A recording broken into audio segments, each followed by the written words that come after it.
Welcome to the new Babylonian games. Not today. Not today. I don't know if anyone's around. Check. I doubt I have any messages.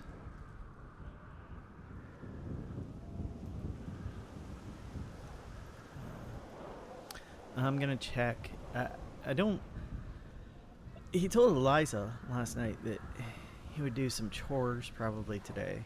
I don't think I'm gonna make it. He will take this garbage bag though. It's at a weird spot. I'm gonna see if anyone's here. Gonna see if Dr. Stacy is around. Maybe we can get the surgery. If Dr. Stacy isn't around, then and nobody is around here, then I'm probably gonna switch games, because I'm not sure who all's gonna be around on the Sunday before Christmas. I just don't know. A lot of people are taking the whole week off, which makes sense. I'm not going home. My family is all out of state, and I don't wanna travel for many reasons. So here we are. There does seem to be food. Let's put you down for a second. Let's go get some food. Maybe it's just water though. It's from yesterday, so I don't think anyone's been here.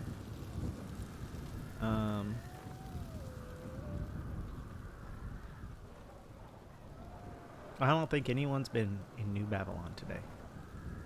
That's okay. Maybe later.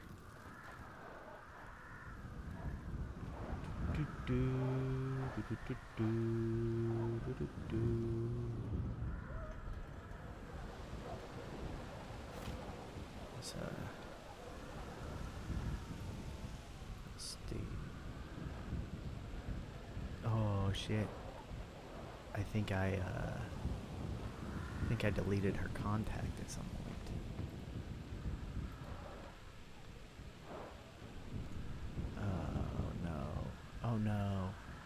Oh no.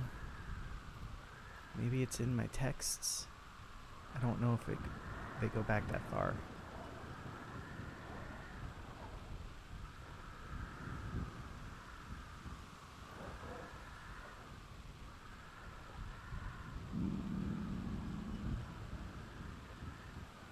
That's old Andy.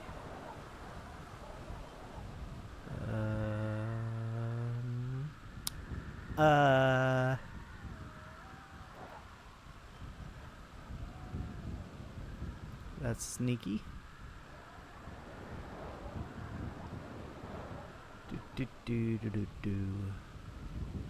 It's probably Andy. Yes. That's Joshua.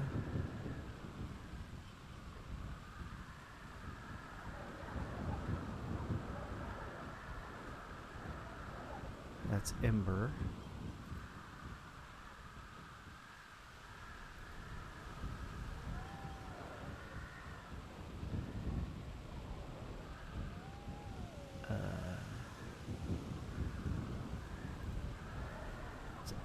Tessa.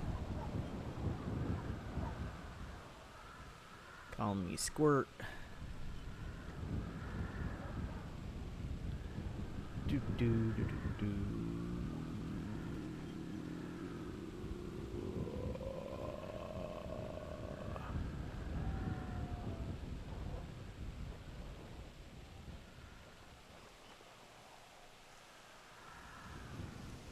Okay, this is Stacy.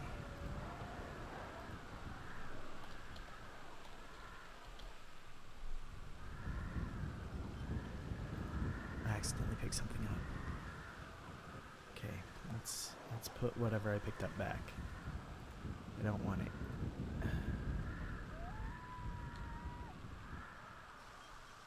Okay. All right. That's just going to be a thing that just keeps happening. if I stand there. Okay. Mm.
I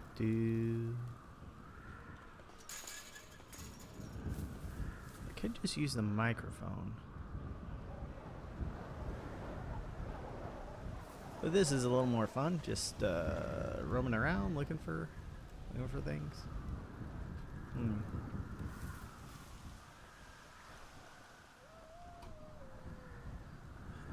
I always get... Is that... Okay, that's the screen. Okay. That's the gravesite thing. Cat? Cat would take me out. There would be no one around to do anything about it. Let's see. Any... Like, specifically...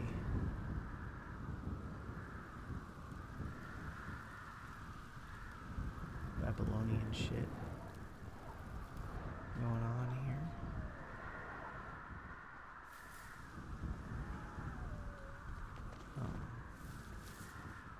I'll go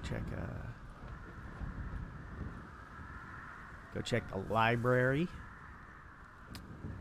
It's probably locked. It's locked. There are no stairs. There are no stairs to the library. Something's gone horribly wrong. Hey, here's another trash bag. Let's just grab this. Pick up the trash. And...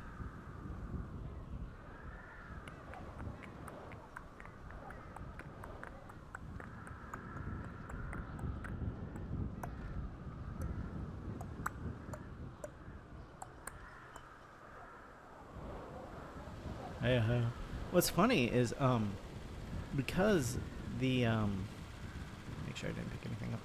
Because winter break has happened for so many people, there was a queue the other day. But there's still so many people not around. I guess a lot of the people that were in queue definitely weren't in New Babylon. So, let me go check one more time over here.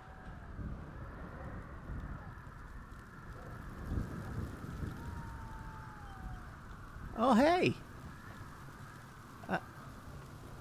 I didn't know one was here.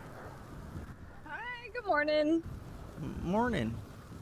You're out of the hospital. I got real tired of staring at beige walls. I still need to go back for surgery at some point, but I gotta wait for Dr. Stacy on that. Now you can stare at white walls out here. Yeah, well, they don't even have televisions that work up in the upper wards. It's just all you got is the white, the beige walls. Here, at least, I'm outside. You know. Yeah, you're not gonna like collapse or anything out here, are you? I don't think so. Listen, apparently, whatever's going on in my head, it's trying to take care of itself, and that's a problem. So we got to fix that. But I I feel normal. I don't know. I don't even have a headache today. Okay. All right. Yeah. I mean, I guess that's good. Still something that you just got to look at all the tests and stuff. The nurses did a lot of tests on me yesterday morning, so. They do they have answers yet? I think they were throwing spaghetti at the wall, you know. Ah. Yeah, they did another scan, and the growth has gotten smaller,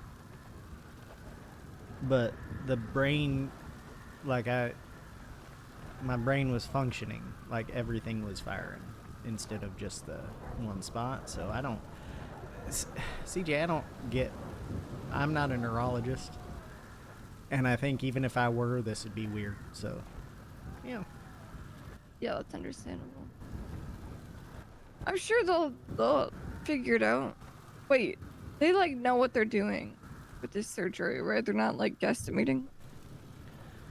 I don't know. I think Dr. Stacy wants to avoid surgery because it is the brain, and it is a lot of guesstimation. And if you accidentally touch like the wrong part or something, you could do some permanent damage. But I don't want this to keep happening. I woke up the one day with blood coming out of my nose and eyes, and that's not fun. And then everyone else is concerned about me, and then I can't even get out of bed for a few days, And now I'm just like, I don't know, passing out on an island, because I was just taking a little pilgrimage to get some thoughts and emotions in order, I wasn't doing anything that should have stressed me out, So, yeah, whatever. Wake up in the So it's ICU. just I don't you even know how I around? got to the ICU. What'd you ask? It's just you around?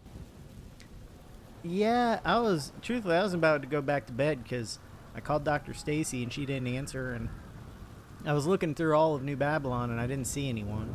I even tried the library. Yeah. And you obviously weren't in there yet, or you were Yeah, I slept in. I took some garbage bags over to the garbage pile, and otherwise I'm just, I didn't see anyone, I even checked Chrome to see if, like, any of our vehicles were out and see if maybe Dev was around, and the food over there seems to be from yesterday, so. Yeah, yesterday was pretty quiet on here as well. Yeah. Yeah, I woke up, I got back here yesterday and Eliza was around, and that's it. Oh, Eliza was around yesterday? Yeah, I think she had a date day with her husband. She was on a date all day. Oh. I don't know for sure. All I know is when I got here, I walked by her and Daniel in a car, so talking. Do you like Daniel? The interactions I've had with Daniel, I do not like Daniel. I think he's an asshole, but I don't think he knows me, so he doesn't know I'm Eliza's friend, I don't think.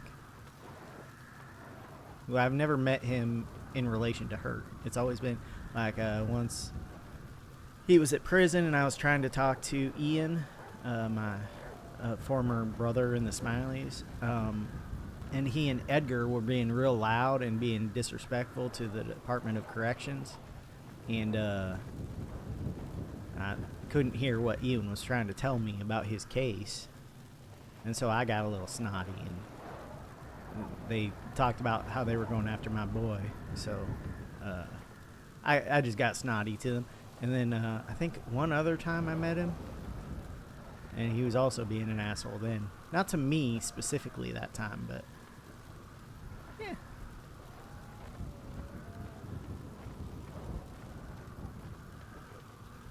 yeah. Yeah, I don't like him. You don't like him? Do you think he's an asshole? Yeah. Do you think he's good for Eliza? Um, I don't know much about their relationship, to be fair. I just don't like him.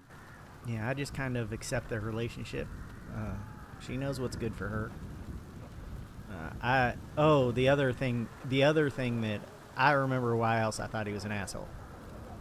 He upset the shit out of her, didn't he, when she gave him the new Epsilon building, and then suddenly Edgar and his boys were in there, and That then that didn't work out for him, and is he came to big her with an reason. excuse, and she forgave him like automatically, and I was pissed about that. I think she's ready to take his excuses, you know.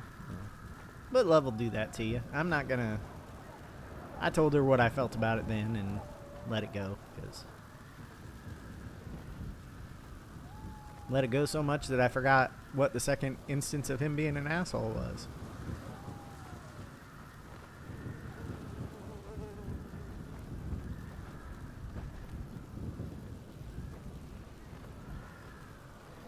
Huh. Truthfully, it's really hard to find people who aren't assholes here in San Andreas. A lot of That people is are true. assholes, you know. It's You very just got to true. get on the right side. Like, a lot of people don't see how much of an asshole other people are because they're on their good side, but once they're on their bad side, they see. Do you think I'm an asshole? I don't think you've been an asshole to me, or I don't know though. Do you think you're an asshole? Sometimes. Well, Depends. so am I sometimes. Mostly lately to Eliza, so that's something I got to work on. What do you mean? We've been fighting. You've been fighting? Yeah. For what? Our friendship has changed. We knew it was going to when she got assigned the handler position. Wasn't that a long time ago? Yeah, and I forgot a lot of those memories, but because of my brain shit. But now I got some of them back over the last couple days, and I told her I was in love with her once because it was a fight I was having with myself, and I didn't want to hold it over myself anymore. And I knew she didn't reciprocate, and I told her it's fine. But now she kind of avoids me, which as a friend that hurts, but with the handler relationship, I need her to not avoid me. She needs to maintain me a little bit, and the more she avoids me, the worse I get sometimes, because I think whatever's going on in my brain is kind of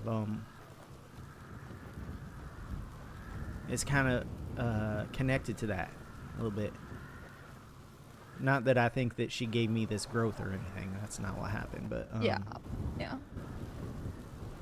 Now, do you think that if you are to get surgery, things would change with all of that? I don't know. I have no idea. It's one of those things. I lost my ability to fear things again, like a couple weeks ago, and I gained the ability to fear again, but not for myself, for other people. And that's the only thing I'm scared of with the surgery is if it changes my personality, if it changes what I'm willing to do and not willing to do, then that might be an issue. I guess you'd just have to watch me after surgery, you know? Are you scared you're gonna hurt people around you? I don't. See, I can't imagine wanting to. But I don't know what happens with your brain after brain surgery. Like, what if they poke the wrong thing? What if that growth is like something that makes me who I am, you know? Well, I don't think that's true. Oh, I mean, you're not a single portion of how you act during your lifetime, right? Even if you yeah. do change, you're still you. Yeah, but I mean, I've been changing with these fights. I never used to yell. I've been yelling. Like out of nowhere, it seems like I've been yelling. Now Eliza's a yeller, so that's not weird when she yells back, but it's weird when I yell.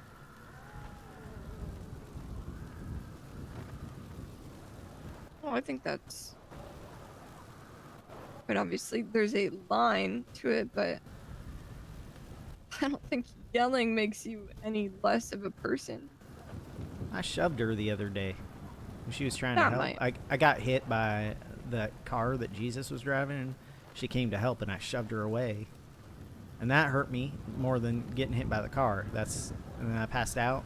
Oh, Why did you shove her away? because the whole time I was trying to keep her on track and protect her, and I wasn't scared for me or anyone else, or even really her. It's just my job. And then I said something to her like, "Keep moving forward," because she kept going back to check on stragglers, and we kept being told to keep moving forward, and so I told her to keep moving forward, and she yelled at me for doing my job, and so then I just threw like a little hissy fit, silently, you know. I was still angry when that car hit me. So I didn't want her to care and kind of like make me feel bad for being angry because she cared. I mean, it's something I should probably talk to a therapist about. Truthfully, I should talk to Andy about it, but Well, no, we have a different therapist now. Oh, wait, what? Which therapist? were you not there for that? Well, there was a trial for the bombings, Yeah. and uh, Lang admitted that himself and Sab had been the leaders of the Babylon First Party for a while now. He was hiding it. And they had been bombing structures of the New Babylon to test Babylonians. Oh. Now, a couple punishments came out.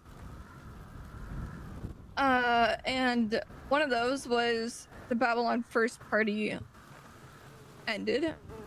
But another one was that Lang was required to kind of be a therapist of sorts or listen to people's problems and give them advice Oh. for a portion of time. So, come Monday, he uses Fiona's office back there actually. You can go and get advice. In fact, I did already and feel like it really helped. So I think Oh. Well, he's it already could be a good suspicious of me, I opportunity. think. CJ. Oh man, that doesn't matter. I think he's probably suspicious of most people. Most people in leadership positions are. Yeah, I think I'll have some semblance of skepticism maybe, but I think if he was truly suspicious of you, you wouldn't be here. I guess.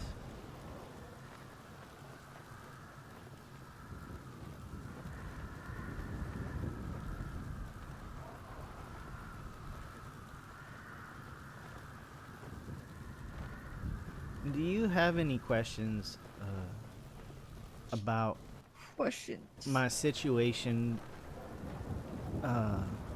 before this whole going into the ICU thing happened? Do you have any questions that haven't really been answered for you? Okay, so you're part of like a family, sort of family, like blood family or non-blood family? Well, I was a part of two families. There was the Smileys, which was a non-blood family, which I Okay. don't really, I don't really feel like I was ever really a good part of them. I was like the black sheep, and now that I'm not a part of them, because they kind of, I mean, they're technically always going to be around, because I don't make that call. But right now they're pretty inactive, you know. Okay. But if Kenneth ever comes back, I have to have that talk with him about. Yeah, you know how I left the Smileys that one time and you didn't. They shunned me like I was all my friends shunning me, so I came back. Well, now I have other friends, so bye. um, Mm. yeah. He. So there was that family, and then there's my blood family, my grandma and my dad, back in Iowa. Mm. They had a cult called the Neighbors. It was about information. And my grandma, while my grandpa was alive, she was the shadow leader and he was the leader. And then she had my dad kill him. And so then she became less of a shadow leader and more of a, you know, in the people knew she was a leader then.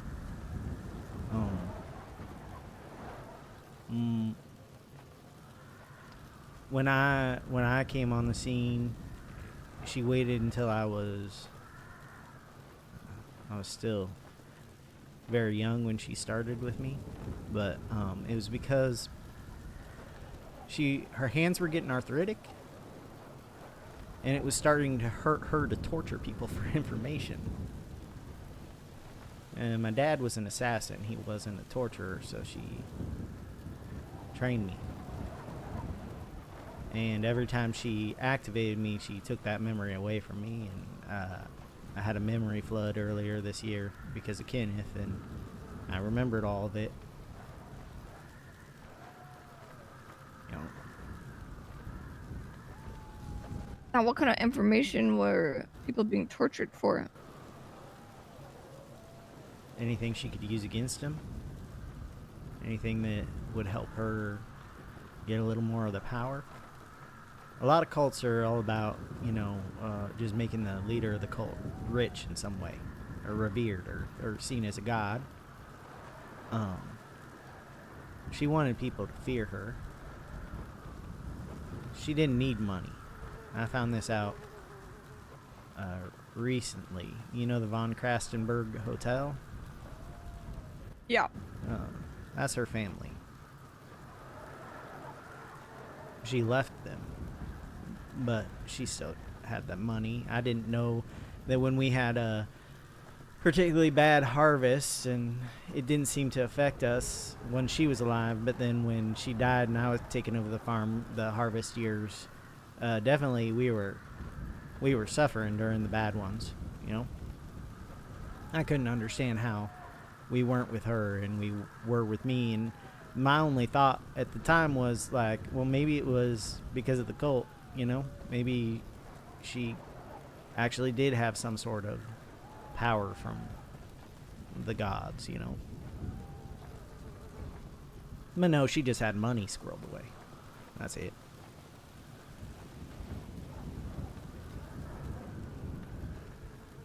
So she didn't care about money, but she loved the power. So when did you, I guess, leave that situation? Well, my grandma died when I was 16, and I had to take over the farm. And my dad and I got assigned as each other's handlers somehow. So we tried really hard not to activate each other.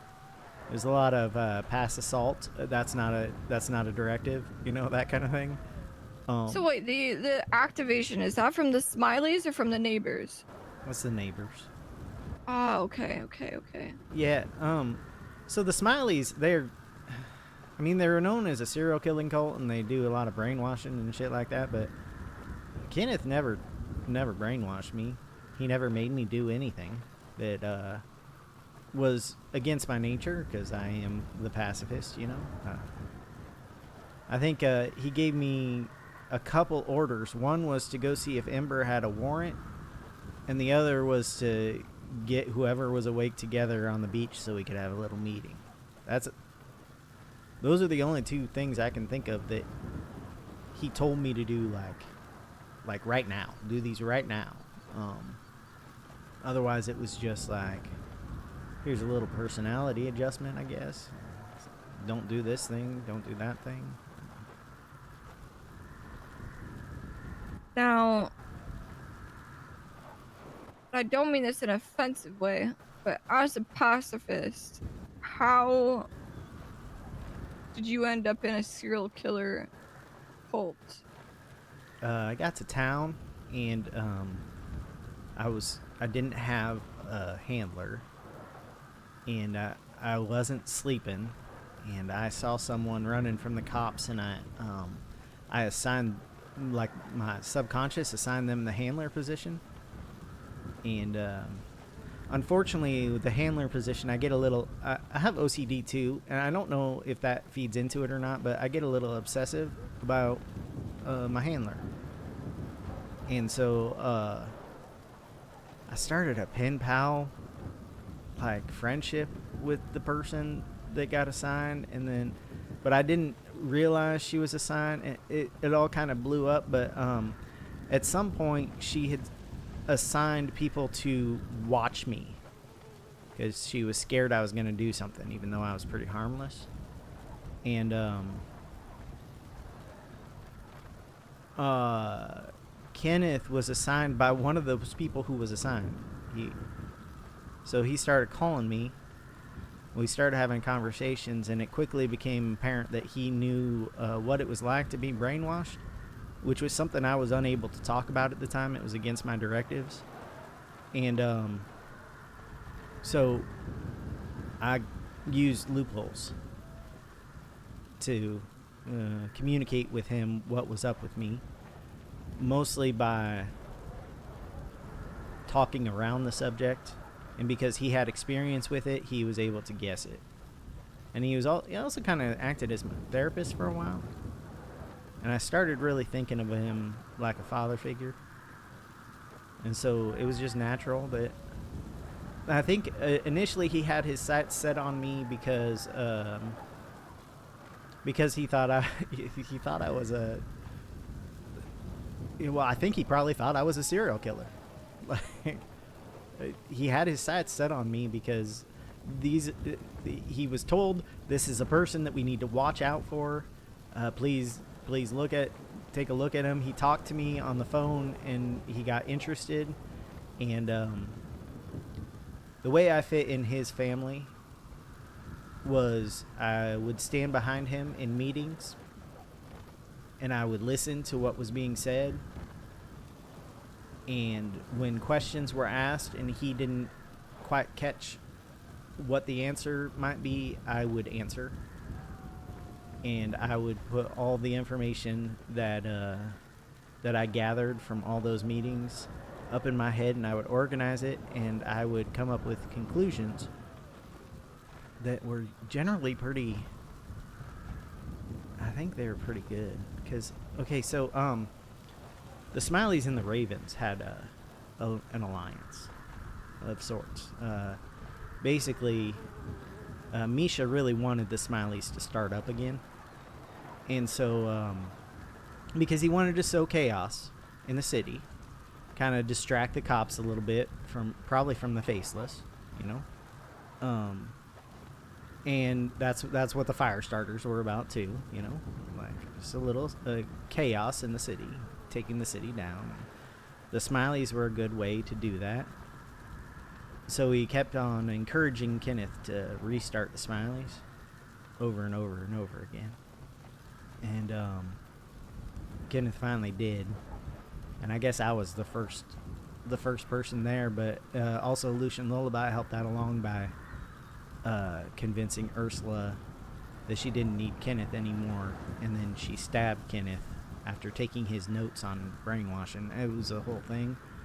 And so he was all hell-bent on getting Ursula back, which meant we had to focus on people who Lucian Lullaby had brainwashed. And Misha was pushing that hard. He was pushing it along real hard. And went so far as to induct us in the fire starters. Me and Kenneth, that is. We never did anything for them. We just set ourselves on fire and got the outfit. And then Just set yourself on fire to join that? So there's a wall of fire in a warehouse, and basically you have to touch the fire. So you jump into the fire, you jump out. But you have to jump over like this little it's like a little fence to get into the fire. So Kenneth was able to do it pretty easily, but I jumped into the fire and I couldn't get back out over that fence, so I just kind of went down. But it was fine. I still did it, you know. Yeah, but that's how you get inducted into the fire starters, is you set yourself on fire. You touch the fire. To your knowledge, has the fire starters, like, how do I put this? Like, have they done anything? Oh, they did plenty. They set a lot of things on fire. They were arsonists. They set people on fire. They set places on fire. We were invited to one meeting before Kenneth disappeared. Well, he didn't disappear. He left purposefully. But we went to one meeting, and Kenneth, being the old SOB he was, got whatever mask we were supposed to wear wrong. So Misha sent us away to get the mask, and then Kenneth couldn't figure out how to find it in the store. He was having a lot of trouble finding it. And even though I found it and I was trying to help him, and in the end he's just like, I give up, and then we had to go help Ember with something. So we didn't end up even going to that meeting, but we were invited to a meeting. And that was it. Misha liked me because I listened and could remember things and could answer questions.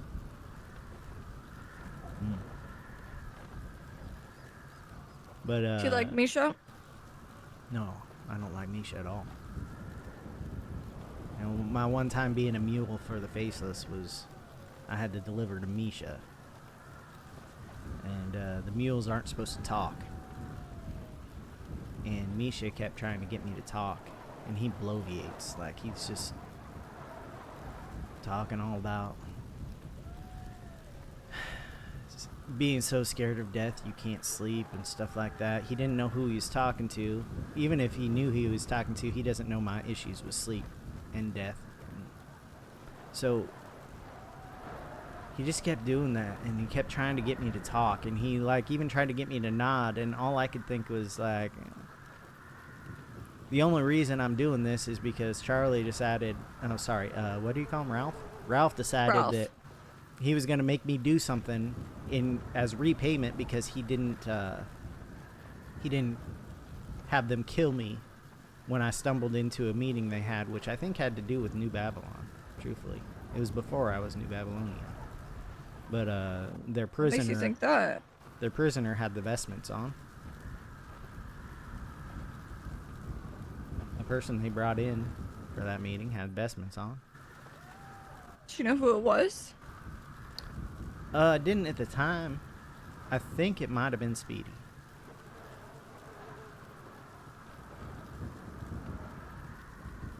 Because I heard his voice briefly, but I didn't recognize his voice at that time. And when I first heard Speedy talk here, I kind of recognized it, and I couldn't figure out where. Where was this? It was at Humane Labs. Oh, and I wasn't supposed to tell anyone. It's been a long time ago, though. And I've told several people since then. But Ralph called me up and said, well, as repayment for not killing you when you stumbled into that, you will be a mule. You will deliver this van, the contents of this van, from one location, which is Iran oil fields, to another location, which was the old FIB building, you know, the one right near the Iran oil fields. So I went to the back of that, and there was Misha and one of his boys trying to get me to talk, and they eventually just took whatever was in the van and left. I wasn't allowed to look at what was in the van. Drove back to the Iran oil fields. Ralph was there. We walked away. He said I did a good job. I didn't talk at all. And apparently most people break and talk. And as we were walking away, he made me push a code into my phone, and the van blew up behind me. Like a little show of power, you know? If I had messed up at any time. He does have a flair for the dramatics, doesn't he? Yeah, if I had messed up at any time, he would have blown me up. That's all that told me. So, then I left, and I never heard from him again, and I was pretty happy about that, truthfully.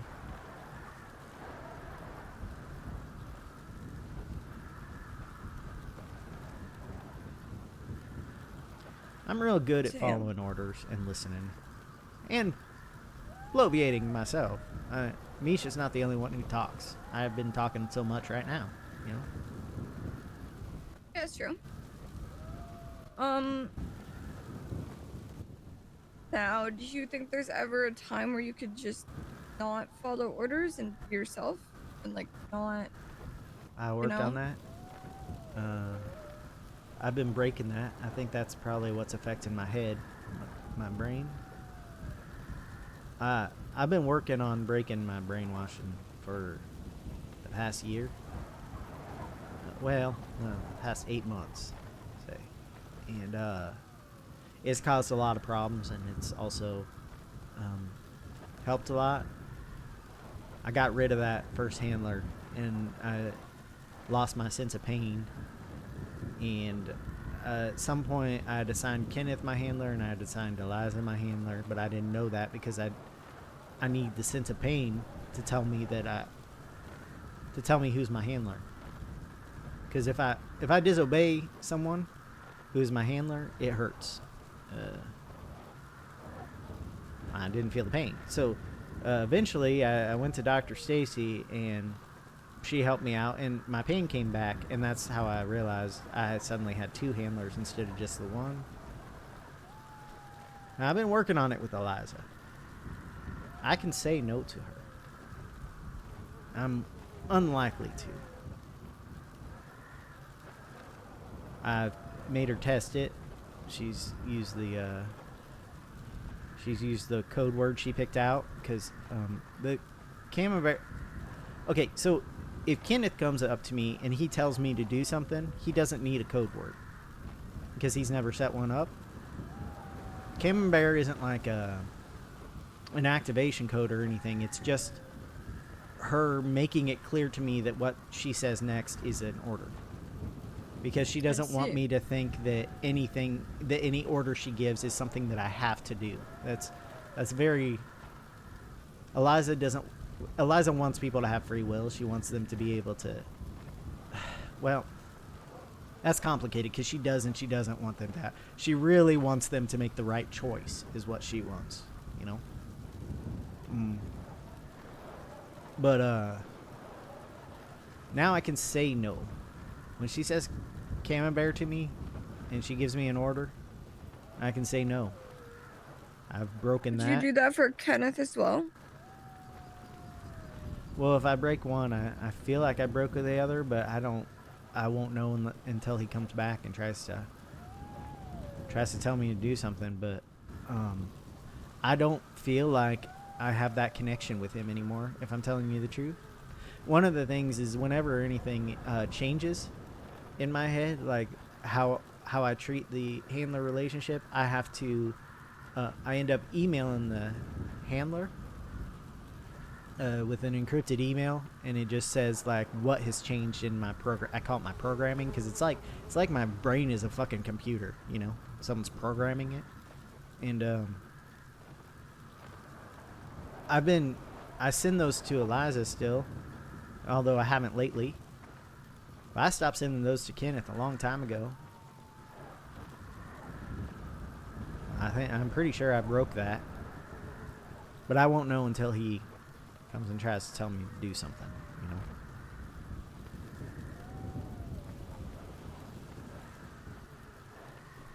So you think that at this point you're kind of your own person in terms of your actions? Yeah. Well, I'm keeping Eliza as a handler though, because they set up. I don't want to be assigned someone new, but right now it's They being the neighbors. they be in my brain. I don't know why I necessarily said they. I don't want anyone new to be assigned. And you're scared if you don't have Eliza as a handler, despite being able to reject orders, will latch on to a new handler. Yeah. There's a little bit of a difference between like just saying like if she says, "Hey, Karen Bear, go." We'll just say stab CJ. Go stab CJ. Right now, I can deny that order. But if she says, "Hey, Cameron Bear, from now on, every new Babylonian you see, you will stab starting tomorrow," because it always starts tomorrow in those cases. Fuck. Sick.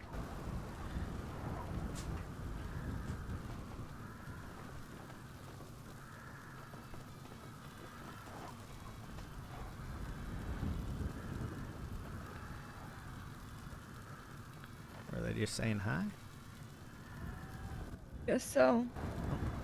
Don't know that we have too many friends to be saying hello, though. Yeah, well. Okay. So if the order that is given is like long term, that's when you can't deny it? Or what do you mean by that? That's those are harder to deny. They go into my programming. It's like if you are, say you're playing a video game, there are things that are cooked into how the video game works, you know? But then there are like actions that you can make your character do by just like hitting a button. And they do that action right away. So the orders that I have to take, that I have to do right away, I can deny those. The orders that are cooked in are a little harder. I can deny them, but they hurt more to deny. So like that order that Eliza gave me, that I'm not allowed to hurt a new Babylonian, that came into effect when she was shot. Well, I left New Babylon. I went over into the, you know, where you found me when after I'd been shot, and like I was acting like a kid, and I went up there. I went there after Jimmy told me what had happened. Luckily, he did not tell me who shot her, because I think I would have probably imploded right there. But I went up there to calm down, and that my subconscious, what you would know as Camembert, that's who came out. And he's less likely to act when the buttons are pressed, you know? He's acting on the coding, the programming. So it was a good thing that he was out, although it did, I think I hurt some feelings, because I was just like staring, and like people kept on trying to talk to me, and I was like, I'm busy.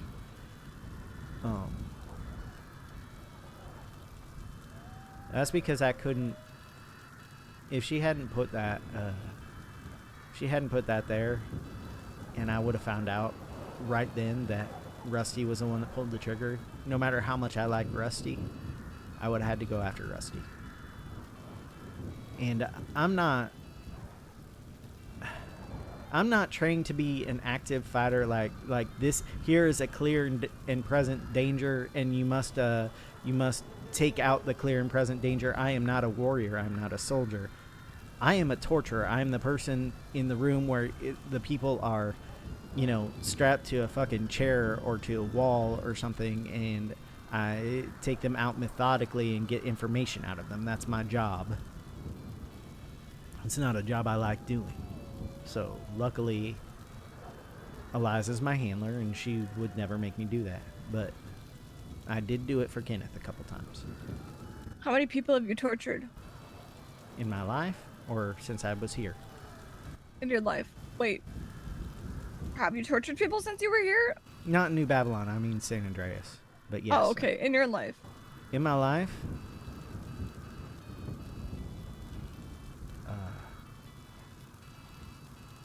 I don't...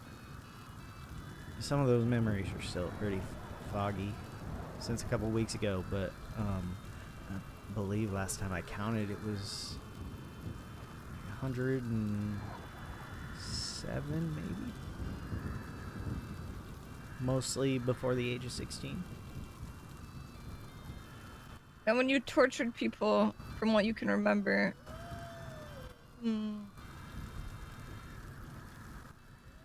is this your personality in that room? No. I go nonverbal. It's where when I was a kid I learned to squawk like a bird. Like that. My grandma didn't like me talking when I was torturing because she was the one asking the questions. I was just doing the torturing, you know. But I would squawk because my dad would be there and he would ask me things because he was concerned about me, and I would squawk kind of like I would be able to tell him how I was feeling at the time that way. And that's still kind of what comes out when I'm torturing. I have... You want to see the outfit? Yes. It's over here in the...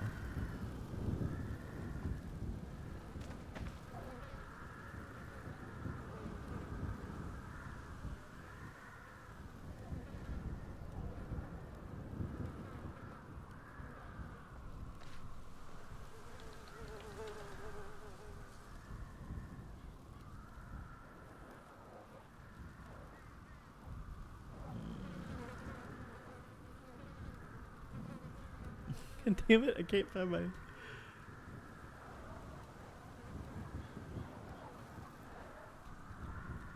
Alright, I gotta turn a little. I hate the snow. I can never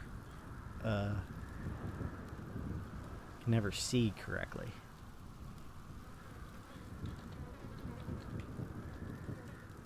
There we go. Let's see.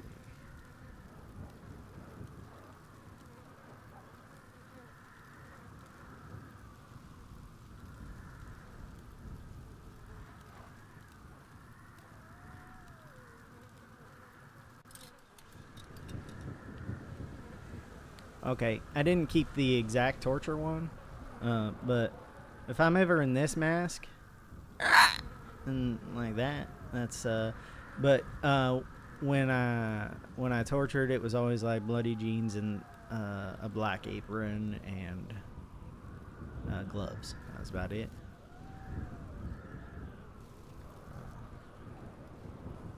Anyway, This is not the most, like, threatening outfit I've seen. When he's in his bloody jeans and his bloody black apron, it can be pretty threatening, I think.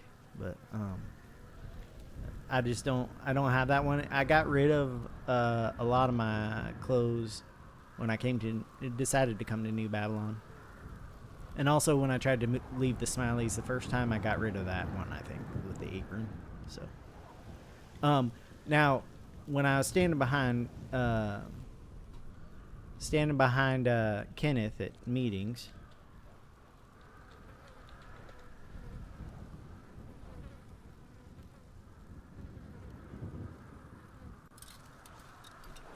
this is me. This is my Smiley persona. Bertha. Oh, Yeah. does everybody wear like pig masks? No, they mostly wear Smiley masks. Smiley has his own mask. Oh, actually, I Yeah. guess that would make sense. Yeah, Bertha is because of my past. Because I had a pig named Bertha. Was a pretty important part of my past. But it's kind of a horrifying mask when I think about Bertha herself. But it was comforting to me somehow, and it just became my Smiley persona that because of that. Anyway.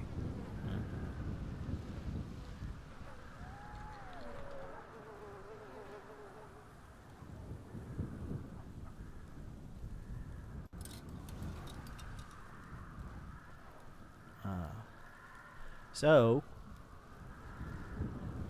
Bertha was the meeting, and I call the blue insect mask Jay. It's after a bird, blue jay, but I like the insect mask more. Um, and then that's it. But Jay is the torturer. Now, did the neighbors and the Smileys ever get pissed that you're a part of one or the other?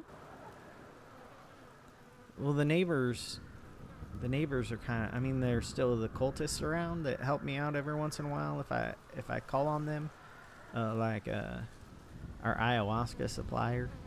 I got some of that for Kenneth for a while, and but but mostly the neighbors are gone. They were gone with my grandma.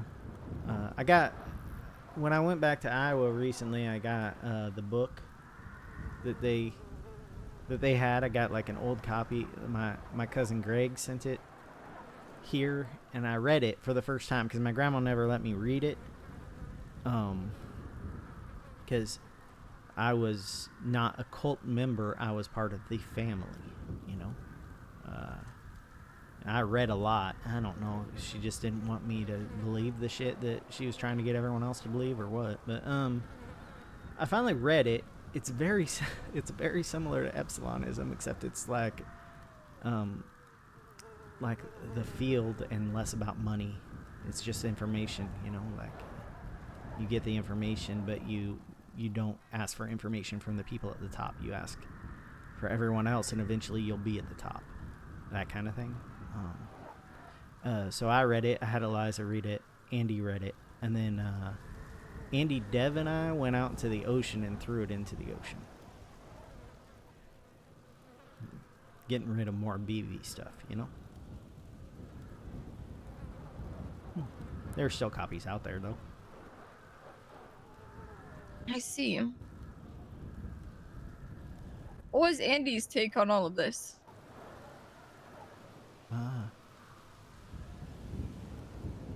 You know, I don't really get to talk to Andy too much.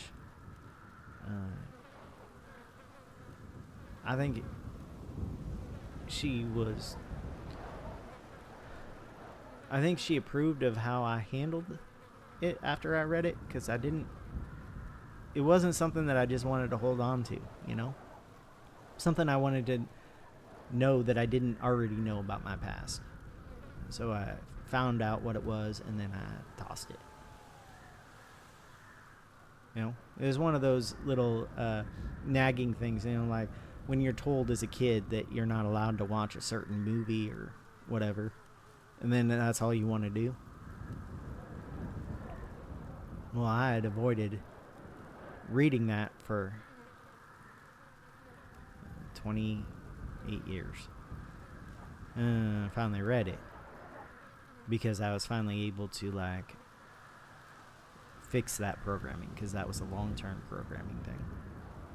I was finally able to get rid of it, so I could go against what Grandma had said, like all those years ago. You know, I finally get to read this book that she said I couldn't read, and truthfully, it just there were a lot of years where I denied that my family was the head of a cult. Like in my head, I can't deny that now. I saw the book. I read it.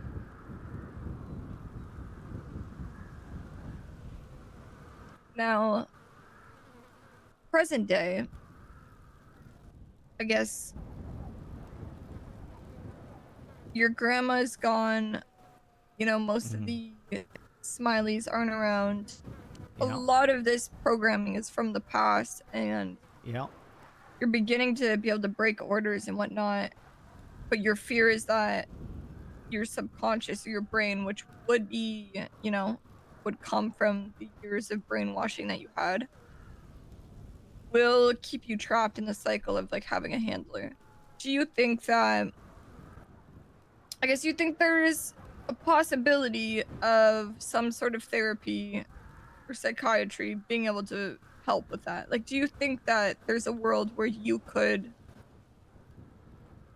get rid of that past and live a completely normal life? I don't know, CJ. I was brainwashed every night for 14 years of my life, and then it was stuck. I was stuck in it for another 14 years. I don't know if I'll ever get rid of all of it,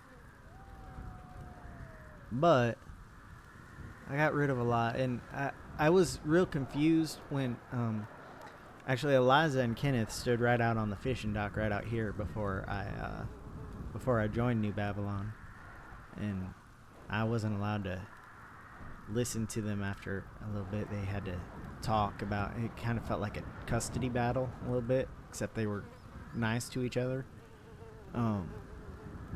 So I stood at one end of the dock and they stood at the other end of the dock, and I watched them decide my future. They very easily could have said, you know, you no longer have handlers. You don't need to have handlers anymore. But I think they understood that there's more going on with my brain than just having handlers, and that I probably need a handler until I fix more. Which can be done with therapy. Some of it can be, but some of it I just have to do because I have to put up with the pain to do it. So, I don't.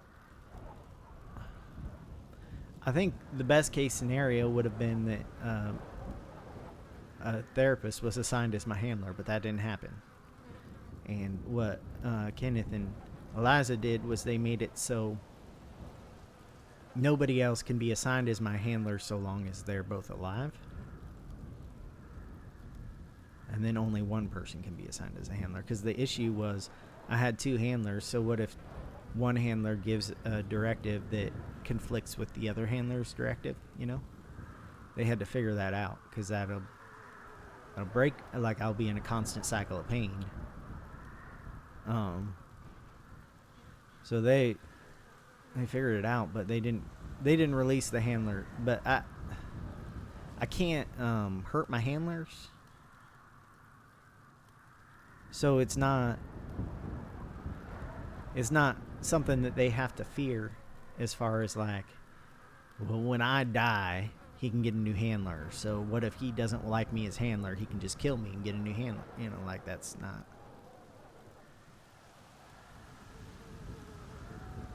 I think that's maybe what my first handler when I got to the city was worried about.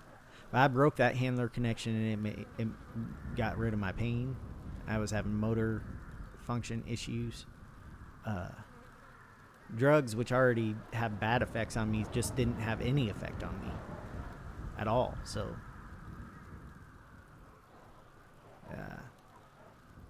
I broke some stuff, and it got fixed. And now I just don't want to break that again. So handlers it is. I wish it weren't. I wish that Kenneth hadn't just left and stuck Eliza with the brunt of the. She's got a lot of work. Now, Eliza is your friend, or was your friend before the handler stuff. Yeah.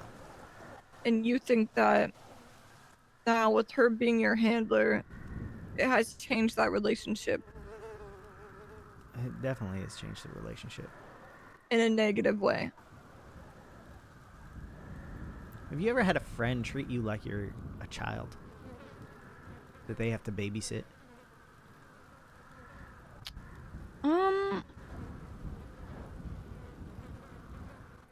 Kind of. Did it annoy you?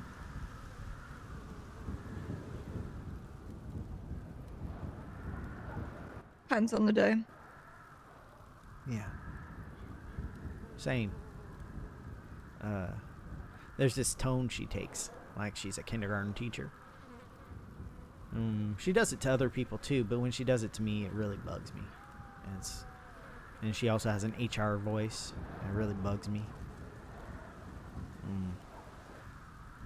Have you told her this? Yeah, that's how our fight started.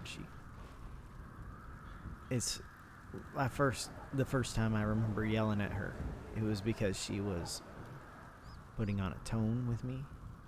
Now Sleeper really hates it. That's Camembert, Sleeper.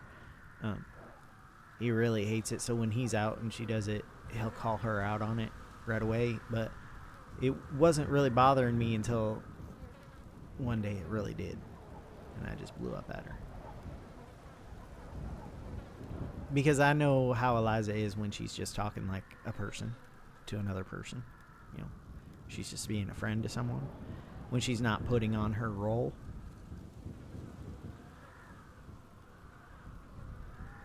And so when she puts that on with me, it feels bad. And she puts that on with me a lot more now that she's my handler. And it's like I'm her ward. I'm her child. Only I don't think of her as that. But I think it's kind of how she has to think of me. Yes, I agree with that. I mean, do you think that can you guys not like designate a handler that you don't see every day, but with just an overarching command like she is given? I don't know. All I know is that she I can't control who my handlers are, like who's assigned as my handler. Only I know it's my subconscious that's assigning it, but I don't think. Could Eliza? I don't know. My previous handler did assign a proxy, a person that I was supposed to talk to, but he couldn't fix me. Like if I was having an issue that I needed a handler for, like he wasn't able to do that. Like it didn't work when he tried. So I think I don't listen. I hate my fucking grandma.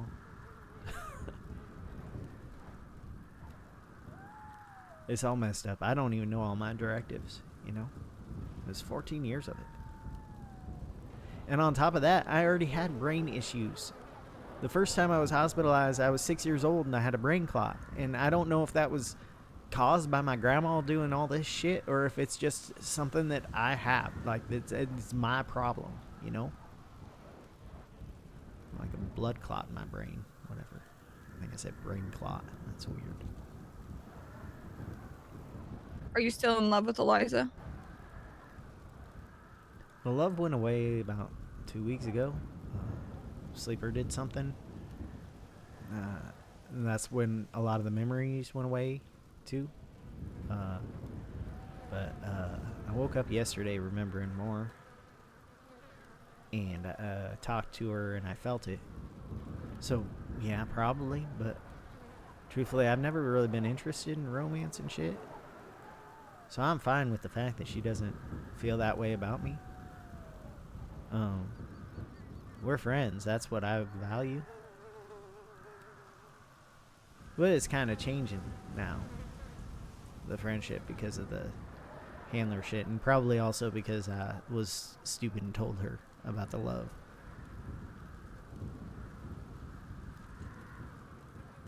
Like, I have two kinds of love for her. The love as a friend and the more romantic love that's just kind of like a, hindrance to me right now. You know?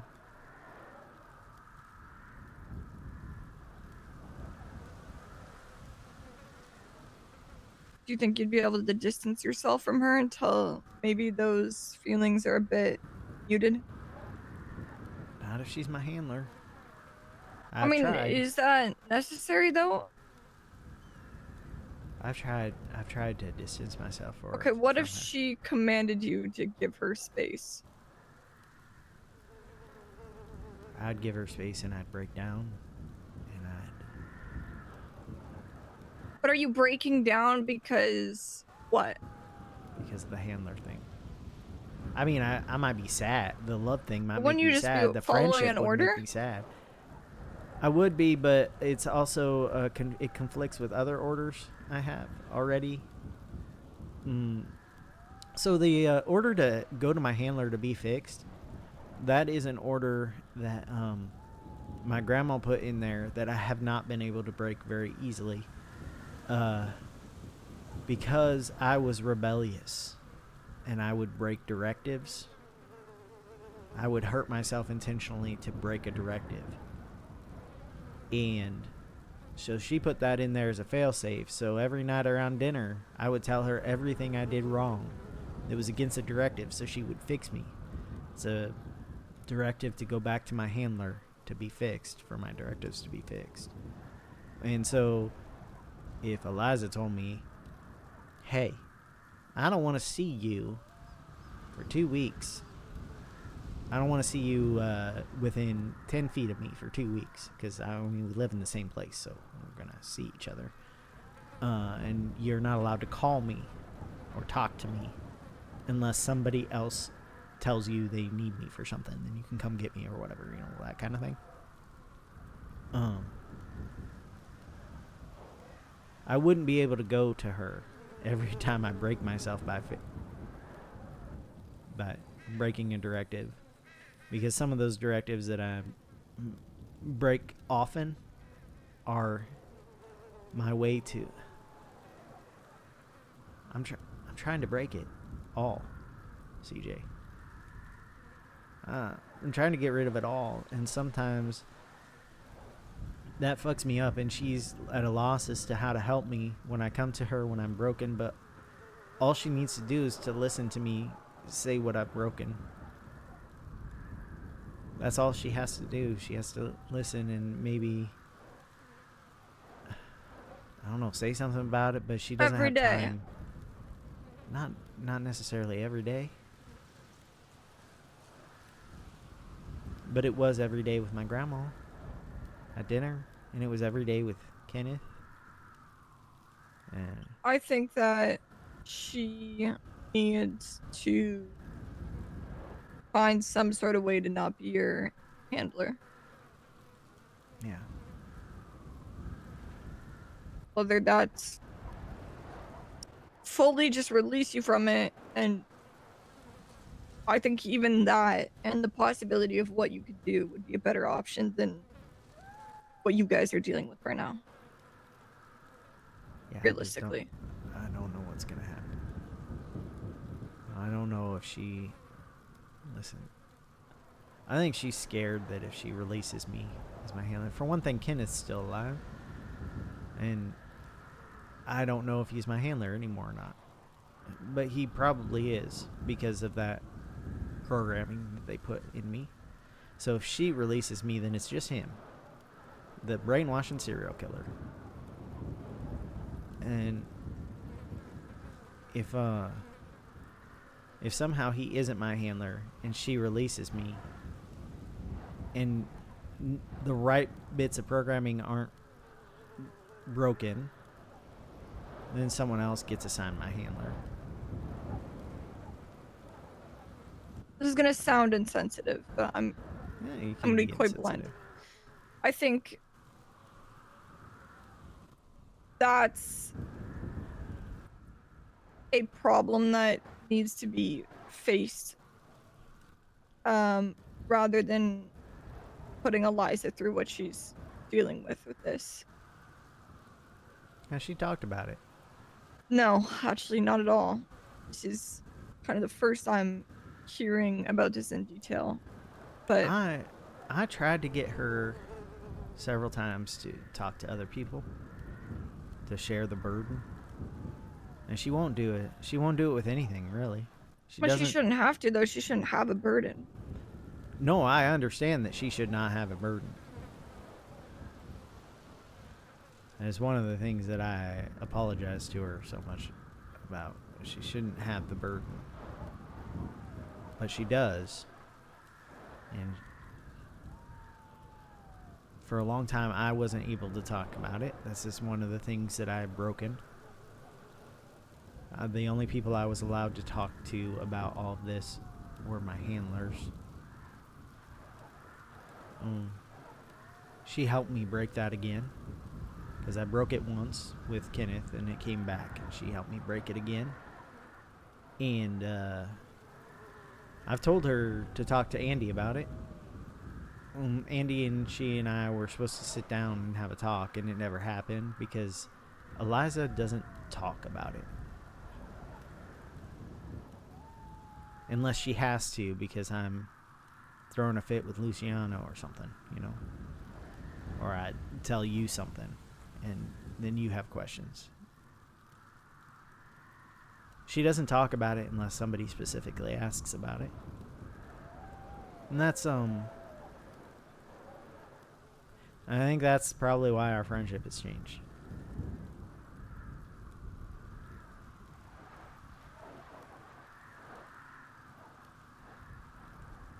Like, I feel her treating me differently, and she says she doesn't treat me differently, but she does.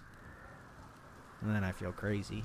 Because, you know, when you experience something and other people tell you you didn't experience it, it makes you feel crazy. And I try to ignore her, and then the programming kicks in, and I can't. So, you know, I agree with you. It would be better if she weren't my handler.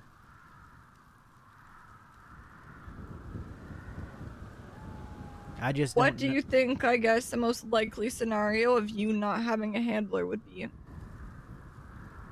I'd be a fucking gardener, wouldn't I? With maybe Wait, that's some great. OCD and some complex PTSD, which is what my mother goes through too, but mine isn't as bad somehow.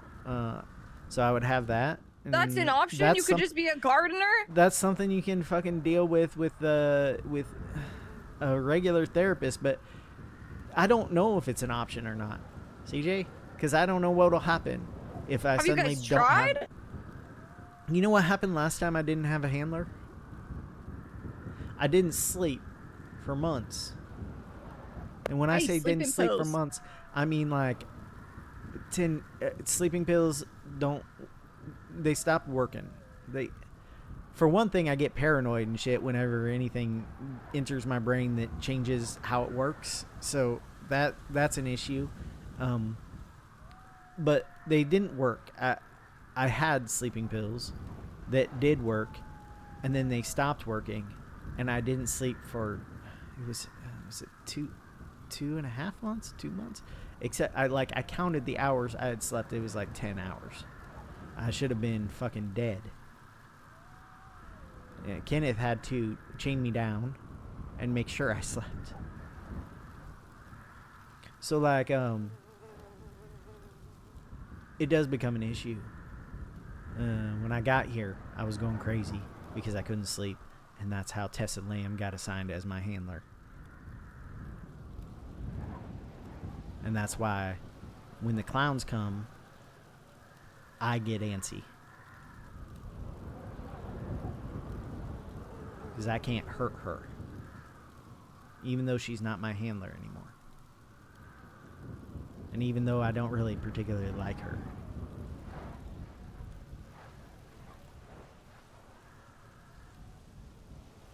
I did put a wrench in Twinkle's head, though, before he knocked me out.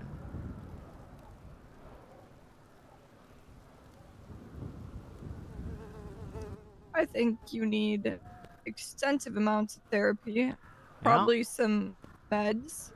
Yeah, let me tell you, I got extensive amounts of therapy when I first got here.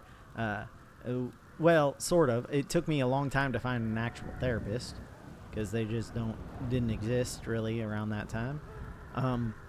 And then I started going to therapy with Joanna Golden, and she helped me with my OCD, and she was helping me through some stuff. And then Ember got involved in the fucking Smileys, and next thing I know, my therapist is stabbing me in the gut. So it's been an issue since I got here. Andy's been helping when she can. I mean, it's hard to find a quiet time here in New Babylon, except on the weekends when nobody's around, you know.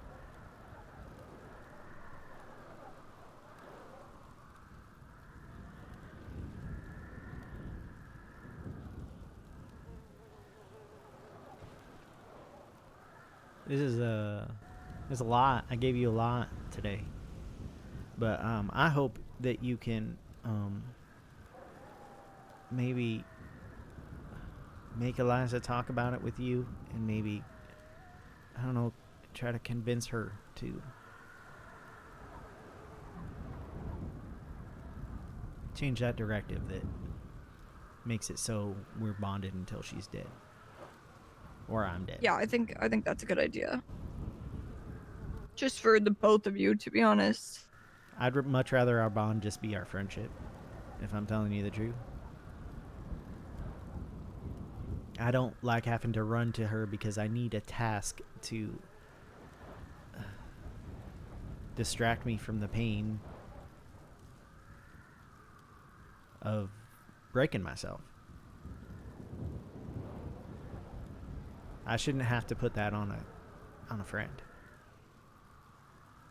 If Kenneth were still here, I would not be putting it on. I'd be leaving New Babylon every day to get my therapy from Kenneth, and then coming back and just hoping to God that he doesn't break my trust and suddenly have me start killing people or torturing them again.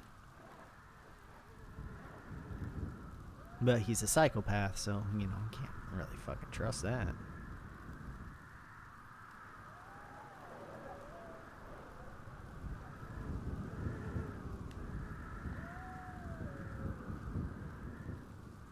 I mean, I'll definitely talk to Eliza, even if it's just to make sure her head is good. I appreciate that. It's not. Although maybe yesterday helped a little. I think, I don't like Daniel, but she seemed to be in good spirits yesterday. After date day.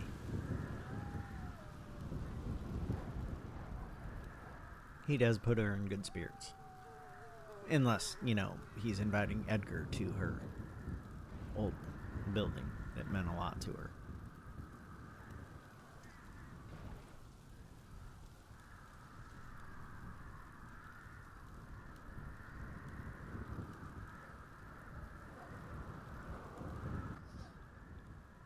Oh, God. Okay. How have you been doing, CJ? But I'm well. I think That's things good. here are going pretty well. Obviously, it's a bit quiet now that the holidays are around, but... Do you think that the test of the bombs, do you think we passed? Some people. Probably. Do you know what the passing conditions were? I wasn't explicitly told. I kind of found out while everybody else did on that stage.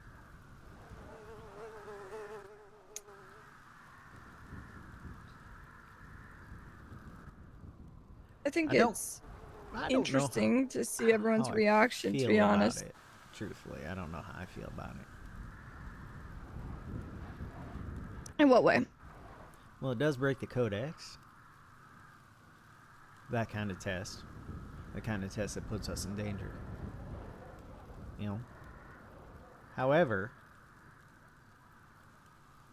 it's a test to see how people will react when New Babylon is in danger. from within, seemingly from within. You know? And that's how you get to know what kind of people are in your community. But like, do you need the test if it's never going to come up? But we live in San Andreas, so it's going to come up. We're going to have threats from within, you know? Yeah, I mean, we already have, right? Yeah. Edgar. Yeah. Well, that was before I was here. But, well, I think it was like the right when I joined, all that shit happened. Because I think like the first full day I was here, that was when Eliza was upset with Daniel because she thought maybe he was in on it or something. Anyway. But also, like, right now, the danger from within is our Marduk. Which will make people question. I think that's the point. Is the questions is who's questioning. Is seeing how people feel about things, what reactions people have. I mean, after the trial, sure, there's a reason he explicitly tells people things he does, right, and doesn't hide them, which I think is important. But after the trial, but as well as before, you know, seeing who knew what, seeing what they're willing to say, seeing where they draw the line about the codex. Seeing if they're willing to stand up to him when it seems like he may be involved. Because yes, it is definitely a codex violation, but we have a habit of not holding everyone to the same standards. I don't know if I agree with that, actually. Well, sort of. Like, okay, so we don't hold everyone to the standards that we say we're going to have. Eliza shot Eliza people. might be the exception. I agree. But Eliza shot everybody people and else, didn't even have. we do. Did she even have a trial? She didn't have a trial. She just finally got She her had a punishment handed to her. She just got found guilty because she she said was on the saying spot she she did guilty. it, right? Yeah. Everyone saw her do it. But then, you got people who get punished, obviously, who are hurting things, but they're maybe not punished to the extent that it seems like they should be punished for what they do. And that's just kind of everyone. Here's what I think happened. I think that we talk about the codex and our principles as this very like high held thing, which it is. But then we are very quick to label something as exile worthy or deem it as like serious enough to be exile worthy. Meanwhile, if we look at the history of who we've actually exiled, there's nobody other than Wee, and even he was temporarily, right? Given that he could serve his punishment, that's educate himself, guy? and come back. Yes. Okay. So I think because things are said that make it sound like a punishment should be more than it is, people have that in their mind when it comes time for trial, and then somebody gets less than exile and people start questioning things. But in reality, punishments given are like, for example, Lang's punishment right now. He's held accountable for his actions regardless of it being a test or not, and that is because we hold the codex to a certain value that's higher than anybody being above it, right? Sure. And his punishment for him to sit and listen to people's problems and to give them advice. That sounds awful for him. Yeah, it sounds funny for a lot of people, and they're like, that's not really a punishment. That is a punishment for him, right? Yeah, that is a situation where it's exactly. And that's what I think people attempt to do. Yeah, I think, truthfully, the worst punishment for Eliza was having to wait so long for a punishment. Seeing how people rallied behind her. She doesn't think she deserves that. Yeah, I mean, she was she was in really rough shape after, and I don't think that putting her up on a stage on stand immediately after would have served any good at all for anyone. In the grand scheme of things, codex or not, my priority is Babylon. And I think that's Yeah. a lot of people's, especially the Mardukes. And that's why Eliza, like, yes, she fucked up. You can't shoot people. But we also understand that everyone is human and has a breaking point. And if Yeah. they are remorseful about things, that does affect things. And if they are somebody that goes out of their way to progress Babylon and is like a otherwise shining example of what Babylon is meant to be, that is going to come into play. Do you think if Edgar hadn't left, if he just shot up New Babylon and tried to stay, do you think he would have been exiled? Absolutely. But like, Yeah. there is a huge difference, right, between Well, Edgar because he shooting wouldn't have been people and remorseful at all. yeah, I mean, it's more than that. I think he would have intended to do harm to Babylon. He would have intended to do harm to the people. Eliza's reaction was not an attempt to harm people. It was a It was a split fear attempt. second reaction of, It was a fear attempt you because know, her she was past and stuff. tempted to take the meth. Yes. So tensions matter. The future of Babylon matters. And it's night and day between those two. Yeah. No, I get it. I just think, I don't know. Like, I don't necessarily think that we needed a test. It was. But that, then, like, I don't know everything that goes on here. So maybe some people very much did need a test. I don't know. Yeah, I think the point of tests is that they don't come when they're expected, right? Sure. Well, I mean, typically in school, If you you know do you're one having when a it's test. needed, But... then it's too late. Oh, that's true. You can't let people prepare for the kind of test where you're testing their reaction more than anything. And I know if I'm like, well, something's going to happen. Someone's going to blow something up because I know we're having a test soon. Then I mean, know what my even reaction's beyond gonna like be. expecting it, right? You know? If we're in a position where we need a test, we've already failed. We already have fucked up enough that why are we having this test? A test is meant to see if we can handle something, to see what our Sure. reactions would be. See what the shortcomings are that we need to work on. Our areas of improvement, as they say. All right. Exactly. I wasn't here for a lot of it, so I came back and the water tower was down, and I was confused because I knew. Oh yeah, I it knew was the all tower. structural. I knew the Tower of Penance was down, but I didn't know the water tower was down. So. Oh yeah, and that was a sort of. I mean, did they bomb the MC too? Was that them?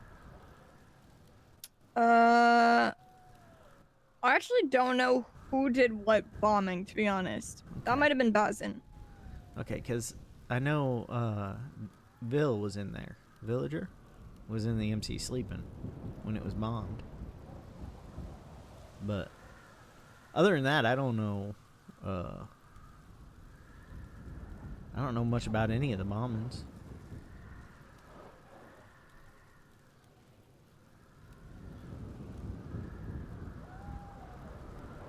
Did anything else happen? Like, Nah, that was pretty much it. all right. And then I heard that Yogg became a new Babylonian in his trial. Yep. Okay. We had that at the Ashen Tree. All right. So does that mean the hunter is or is not coming after us? He is. So the hunter wants Yogg to grow into a full Florpian. so that he may hunt him at his strongest, I believe. Oh, so he's a challenge. Yeah, Okay. So he may not be coming after us specifically unless we don't allow Yogg to get to that point. correct. Okay. Yeah. All right. Well, I guess that's something to deal with when he's bigger. Truthfully, I'm real curious what he's gonna be like. Me too. He's strange. I wasn't. So I heard he talks. Is that true? Yes, he does. Yeah, he speaks English. He reads the codex. He I think everything he knows comes directly from Clevin, which in turn means a lot of what he knows is simply Babylonian values. Yeah. Those aren't bad things to have. I am worried about, sometimes different things from different cultures or different species, as it were, have different instincts that are kind of ingrained in them when they're born. It's just like what they do. It's like, how an animal knows how to survive Yeah. from birth. I am a little bit worried about the two lil ones, the two little aliens that we got running around. I think that's very valid.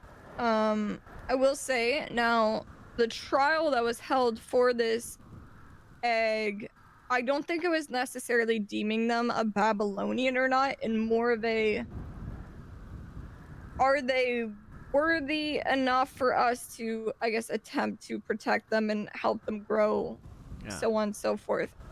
Skipper has made it clear that if there is a choice between, this hunter or anything coming and attempting to harm us, aka Babylon, versus giving up this child, he is putting Babylon before anything else. And I think that goes for Yogg as well, right? Right. Well, that's good to know. And yeah, and that's where I think we need to be careful about thinking of them as Babylonian, because we are putting Babylon before them as a priority. Sure. All right. Well, at least I think until they get bigger and we can tell what kind of person they are, what kind of alien they are. Yeah, I guess we'll see. Yeah. Anyway, I think it's probably time for me to go to sleep. It was a good talk. I think. Yeah, good shot. I just, I was leaving it kind of up to, because I couldn't talk about it for so long. I was leaving it up to Eliza to kind of give people more details, but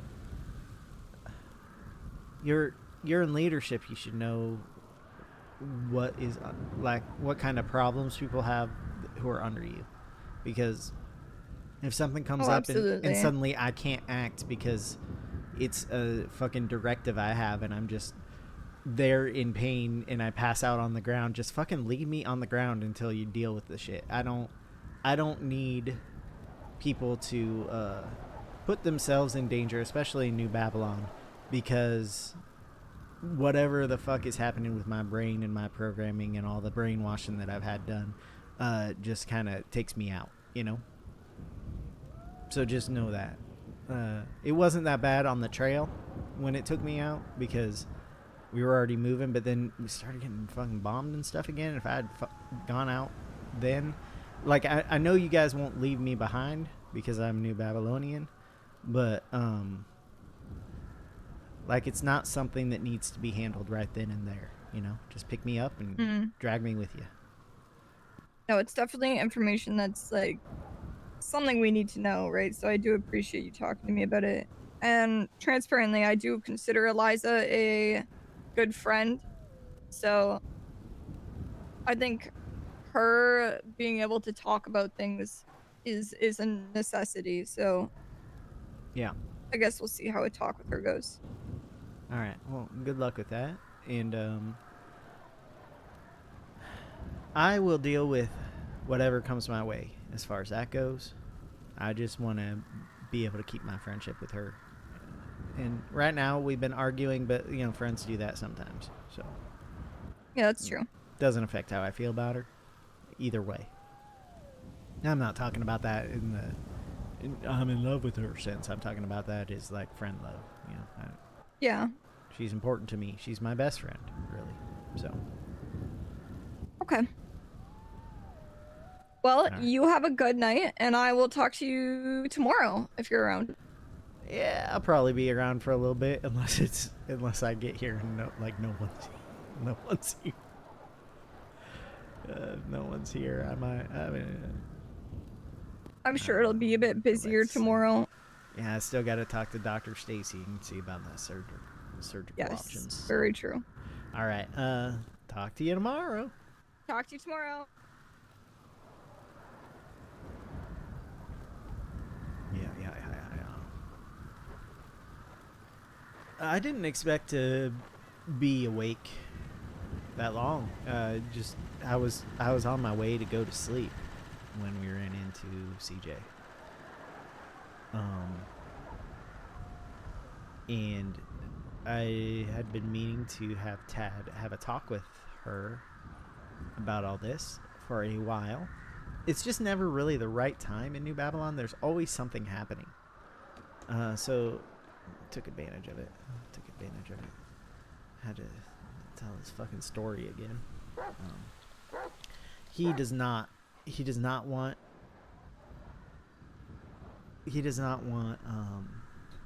Eliza to not be his handler right now. But he also desperately wants her to not be his handler right now. He feels like the not wanting her to not be his handler is probably some of the programming. And he feels like it's selfish. So if CJ can help her figure out how to get that off of her, he's going to support that, even if it's not necessarily what he wants. It's not necessarily what he wants, you know. Well, I was gonna play something else, but I actually got an invitation to go see a movie, so I'm going to go see a movie. Let's see. I'm gonna raid someone. Let's see. Who do I want to raid?